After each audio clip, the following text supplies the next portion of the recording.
All right, so in the previous video, we talked about the limits of the GC. We said it has to be thermostable, which means it can't break down when it's heated. It has to be volatile, which means that it should go into a gas sample very easily.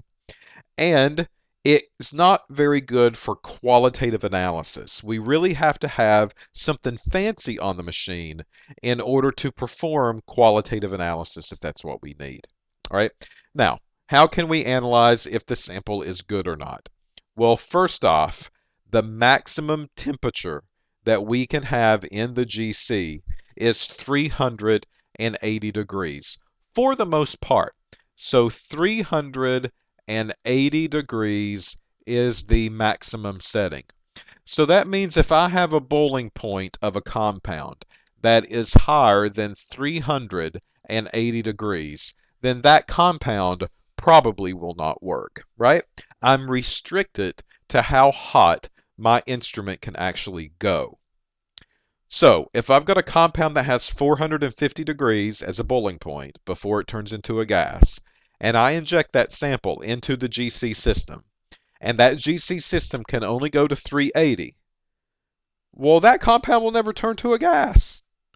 And if the compound never turns into a gas, it can never be analyzed on the machine.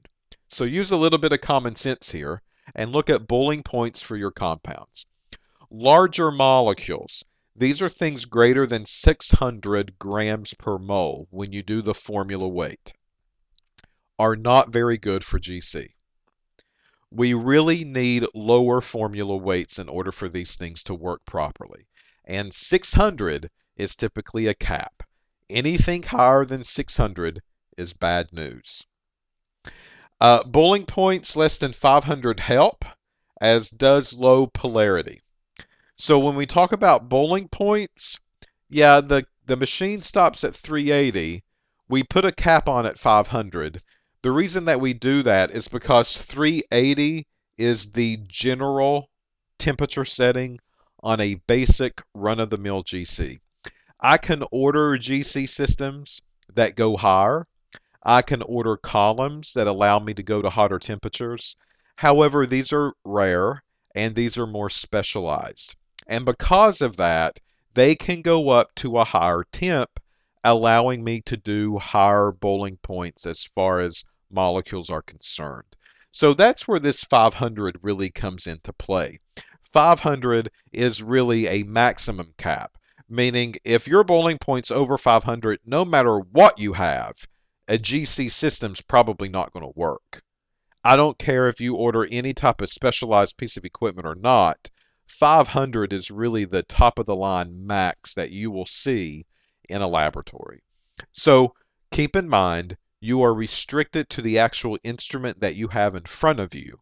Many times that instrument has a 380 degree limit, and anything higher than 380 will not work well. Some instruments go hotter, allowing you to go higher boiling points. However, those are very few in between. The injection is also heated. That we'll talk about a little bit later on. But your injector has to be heated to a certain temperature. Your detector has to be heated to a certain temperature.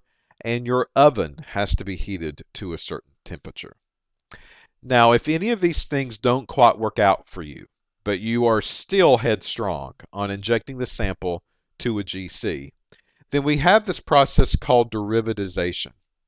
And derivativesation is basically a way that we can manipulate the compound and make it behave in a better way. And a molecule that we call TMS is a very common derivatization agent. Okay, so with a compound, let's say that we get this that we want to inject onto a GC, and this doesn't work quite well. Well, through the process of chemistry, what we can do is we can take that compound and maybe change it. We can maybe put on a functional group or change the molecular structure in some form or some fashion. And by changing this, what we can do is that we can lower the boiling point. or we can lower or modify maybe polarity onto the molecule. And then after those changes are made, this allows the compound to be ran on the gas chromatography system. If that is okay and it works out for you, then these are great candidates and great derivatization methods. The problem is that this takes time. This takes more sample prep. And very often it is a synthesis step, which could take anywhere between an hour or a couple of hours to accomplish. So that's what we call derivatization. So here is a picture of what derivatization does. So TMS stands for trimethylchlorosilane. So the T for tri, the M for methyl, the C for some reason is left out. They don't care about it. And the S is for silane. So this is the molecular structure of trimethyl. So there's a methyl group, there's a methyl group, there's a methyl group, and there's a chloro group, and there's the silane in the middle.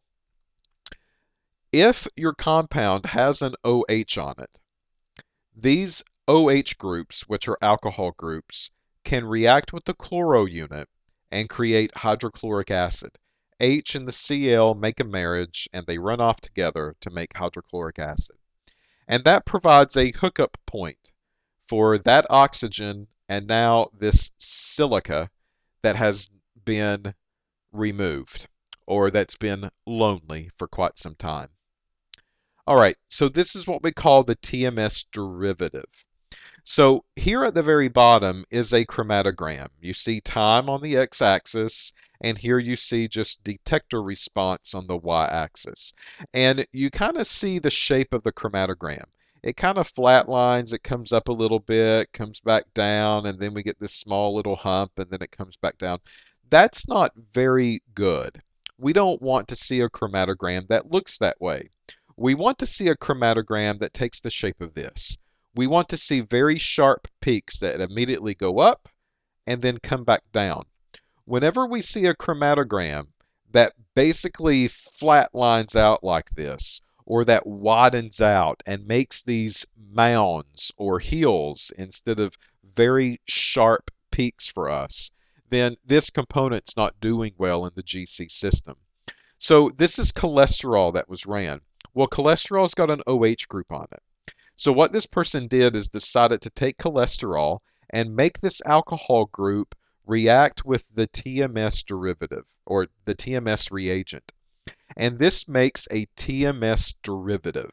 So this molecule has now added on top of cholesterol through this reaction, and we inject the derivative onto the GC.